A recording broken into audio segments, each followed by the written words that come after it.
Imagine this. You just bought a brand new SUV, packed with more technology and premium features than many of its competitors. But did you actually make the right choice? Is it really worth around $40,000? Or are you simply paying for the way it looks and feels? Now you want to look at everything one more time.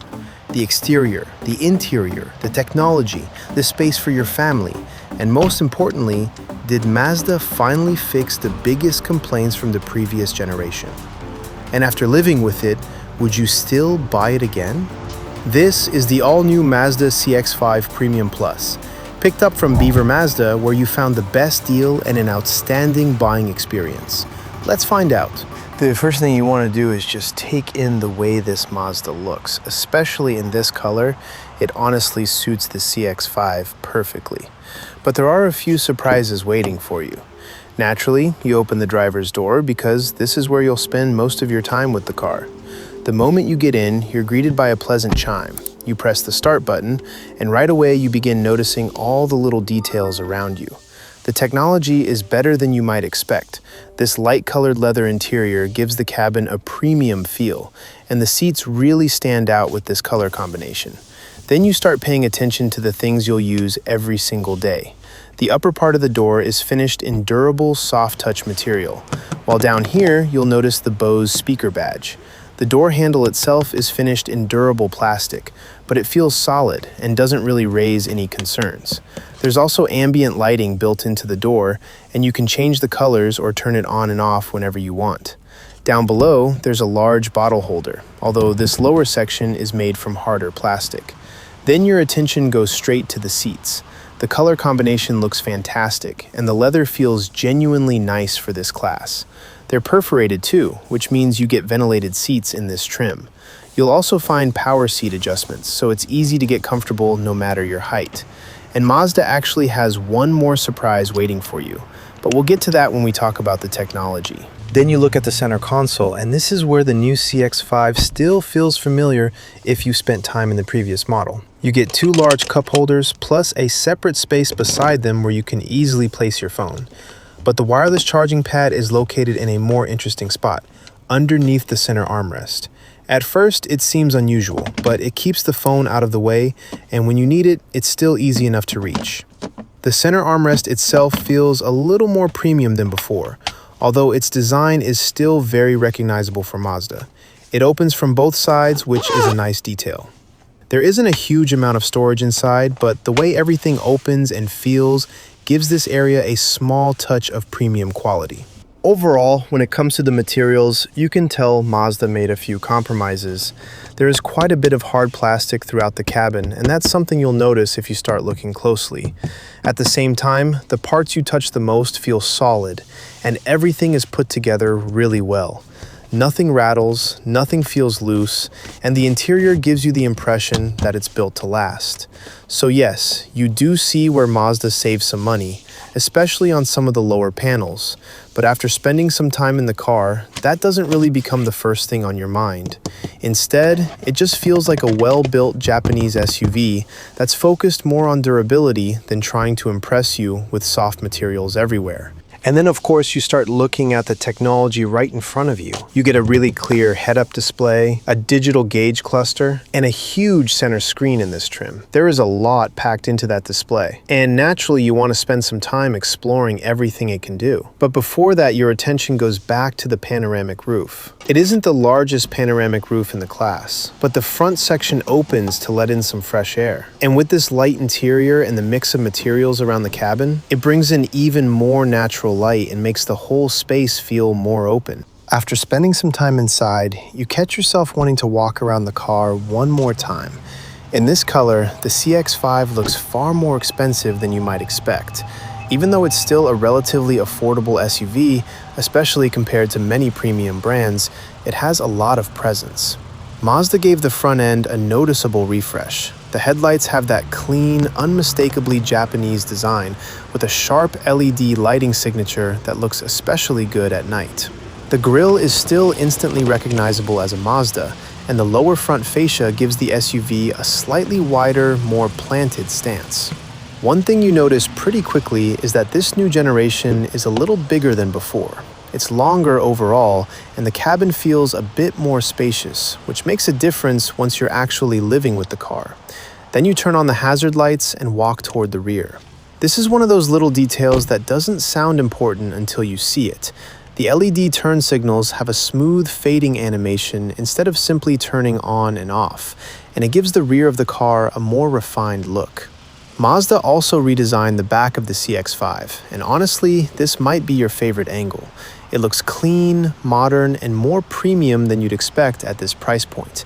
Add the roof rails, the 19-inch wheels, and this paint color, and it's easy to mistake this for something that costs quite a bit more. It doesn't try too hard, it just looks well put together.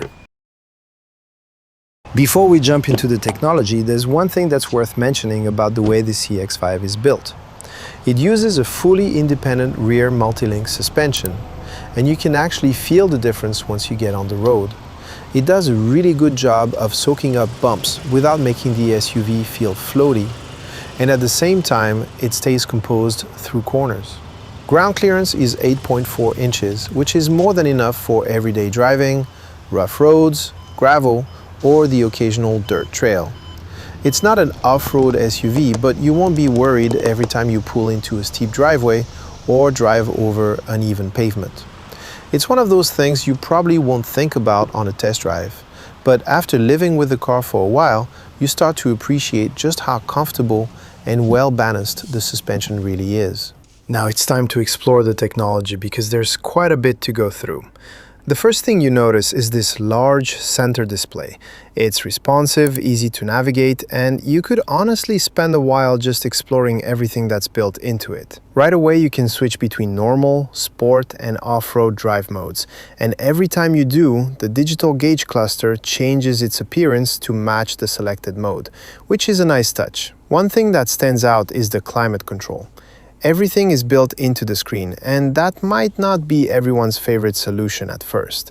But after using it for a little while, it becomes second nature. A quick swipe brings up all your climate controls, so you don't really find yourself hunting through menus. In this trim, you also get heated and ventilated front seats, along with a heated steering wheel, so it's definitely well equipped. The software itself is surprisingly straightforward. The menus are clean, easy to understand, and finding different settings doesn't take long. There's even a search function if you're looking for something specific. One feature you'll probably end up using is the driver personalization system. You can link different settings to each key fob, and the vehicle remembers your seating position, mirror adjustments, head-up display position, and even your display preferences. The steering wheel is still adjusted manually, but almost everything else adapts automatically once your profile is selected. Another thing you'll appreciate is the built-in Google Maps navigation.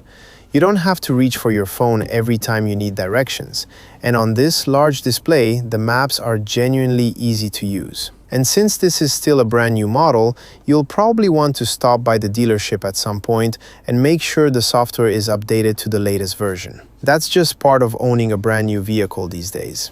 And of course, you also get a really good 360-degree camera system. One detail you immediately notice is that the color of the vehicle in the 3D view is actually very close to the real paint. It sounds small, but it makes the whole system feel more thoughtfully designed instead of showing you a generic car model. As you begin moving forward, the display can also show a view of the area underneath the vehicle. And this is one of those features that seems unnecessary until the day you really need it. Maybe there's a child's bicycle near the car, a curb you cannot see, or something on the ground that could damage the lower part of the vehicle. Here, you get a much clearer idea of what is around and underneath you. The 360 camera system is genuinely useful. Once you get used to having it, it quickly becomes one of those features you do not want to lose. And now you naturally want to see what the rear seats are like, because this is one area where the extra space really matters. The first good surprise is that the rear doors open almost 90 degrees. That makes getting in much easier, especially if you're loading a child seat or helping someone into the back. The materials on the doors are very similar to what you get up front, so Mazda didn't make the second row feel noticeably cheaper. Once you sit behind your own driving position and you're around 6 feet tall, you immediately notice that there is a good amount of knee room and the cabin feels genuinely spacious. The The rear seat backs also have 2 recline positions, so passengers can sit a little more upright or lean back slightly on a longer trip.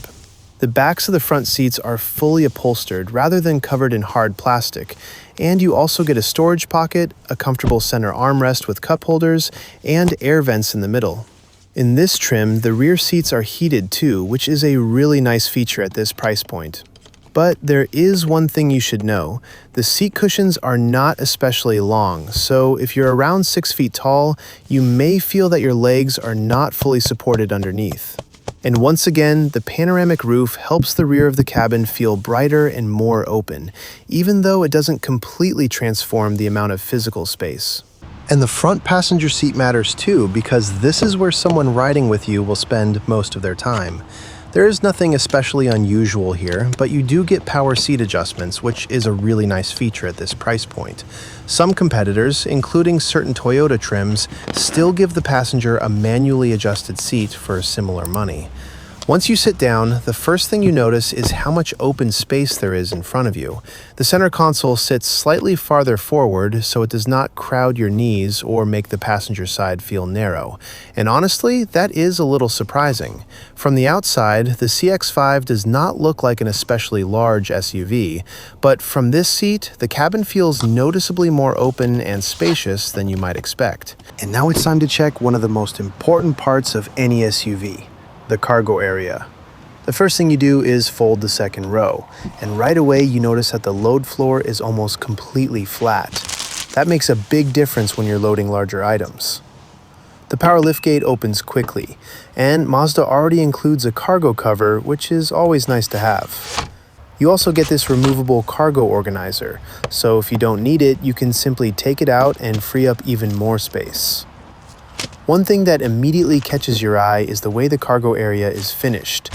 The side panels are covered with soft materials instead of bare plastic, and it honestly gives the trunk a more premium feel than you'd normally expect in this class. Another practical detail is the 40-20-40 split folding rear seat, so you can carry longer items through the middle while still keeping 2 rear seats available. There's also a 12-volt outlet back here, and underneath the floor you'll find a spare tire, which is becoming less common these days, but is still nice to have. As for the numbers, you get 33.7 cubic feet of cargo space behind the second row, and when the seats are folded flat, that grows to 66.5 cubic feet. It isn't the biggest cargo area in the segment, but it's well-shaped, easy to load, and very practical for everyday use. Now let's talk about what's under the hood. This CX-5 is powered by a 2.5-liter naturally aspirated 4-cylinder that makes 187 horsepower and 185 pound-feet of torque, paired with a 6-speed automatic transmission and standard all-wheel drive. This isn't a sports car, and Mazda isn't trying to make it one. From 0 to 60 miles per hour, it takes about 9 seconds, depending on the conditions. What you do get is smooth, predictable power that's easy to live with every day.